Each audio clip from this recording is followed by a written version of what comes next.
I'd like to welcome our first speaker, who's Dr. Karlee Johnston. She's a senior lecturer at the School of Medicine and Psychology at the Australian National University.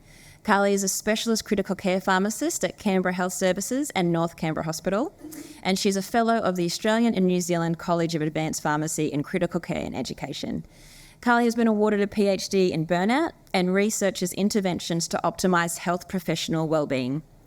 Karlee is a highly regarded medical educator with a Vice-Chancellor's Award for Teaching Excellence and was the recipient of the 2023 Australian Clinical Pharmacy Award. So I'd like to invite Karlee up, and I'd like to invite everyone to take a deep breath and be present and ready for this session. Thank you. Thanks. It's always super embarrassing when somebody else reads out your bio, isn't it? But thank you for having me. I feel very lucky to be here, and I am going to do my best to talk about the practicalities of managing beta-lactam infusions in 15 minutes. So far when I've practiced, I haven't been able to make it, but I am strict on myself in terms of timing. So we'll be stopping regardless of where I'm up to at 15 minutes. Mid-sentence, doesn't matter, we're stopping. So I want to really give you kind of three big parts to this. The first thing I want to do before I start is I would also like to acknowledge the country that I'm standing on today, which isn't my homeland. My homeland is on Ngunnawal and Ngambri country, which is in Canberra. This is the farm that I live in, which is about 20 minutes out of Canberra. And it's obviously very beautiful, and I'm very grateful to our custodians for taking such good care of our country for us. They continue to do so. So I'm going to give you three big parts of my beta-lactam kind of story today. Why? Why do I think we should be using beta-lactam infusions? Who? Because not everybody deserves one. And how? Because that's kind of the tricky bit, that end bit. Because I probably don't have to convince a lot of you that it makes sense, but I probably do have to try and convince you how to actually do it practically. So, excuse me while I speak about pharmacokinetics and pharmacodynamics. Many of you will already know a lot of this. We're really good in Australia about talking about this stuff, actually. We teach it to medical students, I teach it to medical students, and so we have a pretty decent understanding. But this goes a long way for me in terms of being able to convince people that this is a good idea. So, can you see my pointer if I point? Yeah. Okay, so there's three main PK-PD sort of interactions that we care about in terms of antimicrobial activity. One is Cmax over MIC, so maximum concentration for kill over the top of what the minimum concentration is required. When we talk about Cmax over MIC drugs, we mostly talk about aminoglycosides, which I'm going to completely ignore because we're going to hear all about them in the next session. So I've said that, but don't care about it for today, for now. The second is a time-dependent kill, so not how high we go above the MIC, but how long we can stay up there. This is what we're going to talk about today. This is what we're talking about in terms of beta-lactams. And then the third one, again, which you don't have to think very much about while I'm talking, at least in my talk, which is an area under the curve over MIC. So this is both some concentration dependence and some time dependence as well. But you're going to have to excuse the very rudimentary way I'm going to talk about this. But this is me with my very special skills in using PowerPoint drawing on top of a picture. So sorry about this. This is not very accurate, obviously. But this is just to illustrate a point. So obviously when we give intermittent infusions, let's pretend we're talking about PIP-TAS because we usually are. So let's say we're giving a single intermittent dose comes down, next dose comes up. So over these 24-hour dosing period of 4 doses, we get this much above the MIC here, a little gap here, then another little bit here, then a gap here, then another little bit here, then a gap. If we're talking about giving continuous infusions, then the graph looks more like this. Now, that makes sense. Like practically in my head, it just makes so much sense. So we've actually been doing beta-lactam infusions for quite a while actually in Canberra, because for me, it just made a lot of sense. When I learnt about this, I thought, yeah, okay, well, if we can optimize this by giving infusions, then that sounds smart. And so that's kind of what we've done. That's the why. Have I won you over? Are you with me? Yeah, you're like, yeah, that sounds like a good idea, Karlee. Let's do it. Cool. Okay. Now, not everybody needs a beta-lactam infusion, okay? And you're not ever going to convince anyone that this is a good idea in all patients all of the time for multiple different reasons. But one really important reason is that not all patients are created equal and not all indications require this sort of intervention. So what we're really talking about here is individual dosing strategies to optimise therapy for individual patients, which is our job. That is what we're designed to do. So this is a picture up here. This is Bill, this patient in the bed here. You can't see his face. For privacy reasons, that's deliberate, so you're welcome. So Bill in the bed here is a sick ICU patient. Would you say, just on quick glance, you don't even have to know anything about ICU to know that you walk into the ICU and you see this going on, you're like, well, gross, lots happening, heaps over here. This over in the corner here, this is Barry. Barry's in the bed right next door to Bill. They're in the same ICU. Bill is a septic patient who's come in very, very unwell on somewhere between 1 and 2 million infusions. And Bill next door, is this Barry or Bill? What should I say? Is Barry the well one? Thanks. Good girl, paying attention. That was a trick question. Love it. So Barry, who's the well patient, sitting right next door to Bill, no infusions, post-op Whipples. So pretty well in the context of being an ICU patient. Even in the context of ICU, even in individual patients, the pharmacokinetic parameters for patients change. They change person to person and they change intra-person as well. So let's talk about what some of these changes might look like. So for someone like Bill here, sick in this bed, Bill might have quite significant PK changes going on compared to when Bill's well at home. So when Bill comes into the emergency department with, let's pretend it's sepsis, because, you know, this is an antibiotic talk after all, comes into the emergency department with sepsis, low blood pressure, he gets a couple of things. Fluids, plus, because we're trying to increase his blood pressure. He might get some vasopressors, almost definitely will. He'll get some antibiotics, which hopefully will save his life as we try to keep him alive until that can start to work. And so what happens to Bill is his heart is working very, very hard to push, one, all the fluid around that we've given him to try and keep his vessels open and blood flowing around. And two, he's trying to manage that hypotension. So his heart's working really fast and hard, and that's increasing his cardiac output. Now, in the short term, when that happens, you get increased blood flow to all your organs. That's what it's designed to do, that increase in cardiac output. So that initial increase in cardiac output will increase blood flow, particularly to the kidneys, because blood likes to flow to the kidneys. They need really good blood flow. And what happens is you get an increased renal clearance. And all of our beta-lactams love a good renal clearance pathway. And so you can actually get increased clearance. So when you get patients like that, what happens here? What do you think happens to this intermittent bolus that we give? What happens to this slope? You're right. I'm pretending for those of you online that people in the room are talking to me. They're not. I'm talking to myself. But you're right. It narrows in, right? The line from here doesn't go down here anymore. It comes right down close.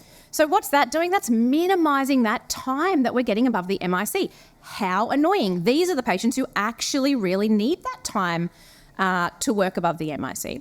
Okay. So that's one group of patients. That's the Bills of the world, okay? These are the patients, for me, that we are trying to save their lives due to infection. These are the patients that come in and we throw everything at them.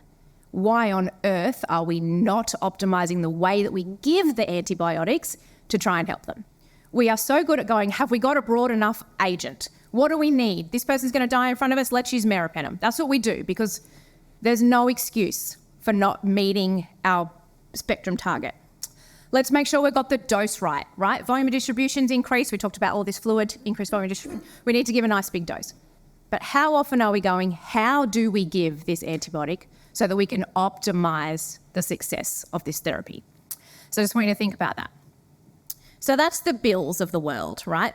For me, they're a no-brainer, all right? They're the ones that I'll fight to the death for. Put this as an infusion. Barry doesn't get as much attention from me, I'm going to say, in terms of how much effort I'm willing to, how much I'm willing to die in the ditch for the beta-lactam infusion. Barry doesn't really need a beta-lactam infusion. He's probably someone who's got no real organ dysfunction or no PK changes, or very small ones, if any. Maybe a little bit of altered VD because he will have got some fluids in surgery.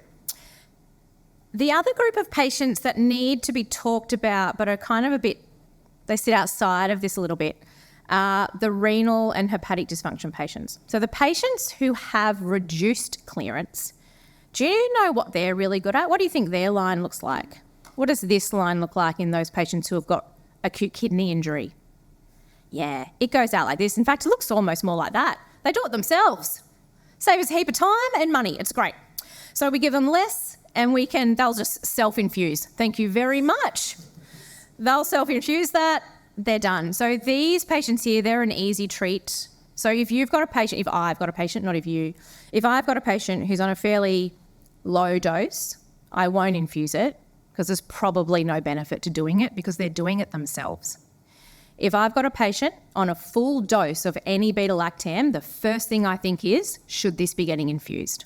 Because if I'm willing to put the dose up nice and high because I'm worried, or the organism's got a high MIC, or there's a risk of resistance, then I should be thinking not just how much, but how as well. All right, so that's the who. Any questions, thoughts? All right, tell me how, when you're standing in front of Bill and Barry, how do you tell them apart? I've told you which one I would die in the ditch for and which one I maybe wouldn't. But what are the clinical indicators? When you walk into the room, what do you see? How do you tell what these patients look like? Urine output. Right, so what can we tell from urine output? How much urine they're putting out. Yes, that's excellent, Amy. Urine output is a descriptor for how much urine that patient is making per hour, generally, if they've got a catheter in. But yeah, it tells us if, especially with change, with movement, if there's a big urine output, then the blood flow to the kidneys is pretty high, right? Because it's an indicator of how much clearance there is, absolutely, 100%. What else? So other things for me, things like heart rate. So if you've got a high heart rate, I know your heart's working hard. And the other one I know this is going to sound ridiculous, but the thing that I teach pharmacists is if you look at a patient and you feel like they're sick, they are. If they look sick, it's really hard to look sick. Like my kids try all the time.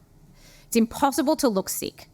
If you're really, really sick and you look it, then you are. Then your patient's up. Trust your gut. It always tells you something. The other thing I would say is in those patients who you've already thought you've optimised and they're just not looking like they're going in the right direction, that requires a little extra thought. If you have a unit or an area that has sort of MIC creep, that's a funny word, I know, but we've got quite a few resistant organisms, gram-negatives, for example, so we might pump up our doses and infuse our, say, meropenem in the patients that we're worried about because we've got some escapum problems at our site. Okay, happy? All right, so now you know why, and now you know who, but damn this how, right? Because that's really what you care about. All right, so there's a couple of tips that I've got in terms of how I think you can kind of approach this. The first is there's no point being only one person in a group of prescribers, nurses and pharmacists who want to do it, because if the pharmacist wants it but the doctor doesn't, it's not going to happen. If the pharmacist wants it, the nurse doesn't, it's not going to happen. Vice versa, all the way around. If all three want it, Bob's your uncle or your quite sick patient. IV access. So one of the things I hear is we haven't got enough lines. The patients who really need this have got lots of lines, right? They're the sick ones, so we already line them up. They've got lines coming out of everywhere. But the other thing that I would say to this and sort of how I address this practically is if patients are this sick, then it's not fair that we're not doing this for them. And so I'll fight for a line. If I need one, I'll fight for one. So I'll argue, no. I'll negotiate my opinion that if we can optimise this dosing, that is going to optimise this patient's outcome.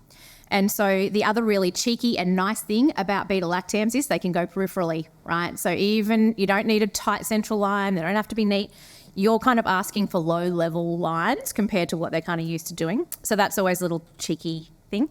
The other thing is compatibility. So as a pharmacist, if I'm fighting for a line, then I will make sure that I have managed compatibilities well. So I'll say, you know what, you don't have to give me a line. Here's how these ones go together. That opens up a lumen. I'll take it. I'll have that lumen since I've saved it for you by making these compatibilities work.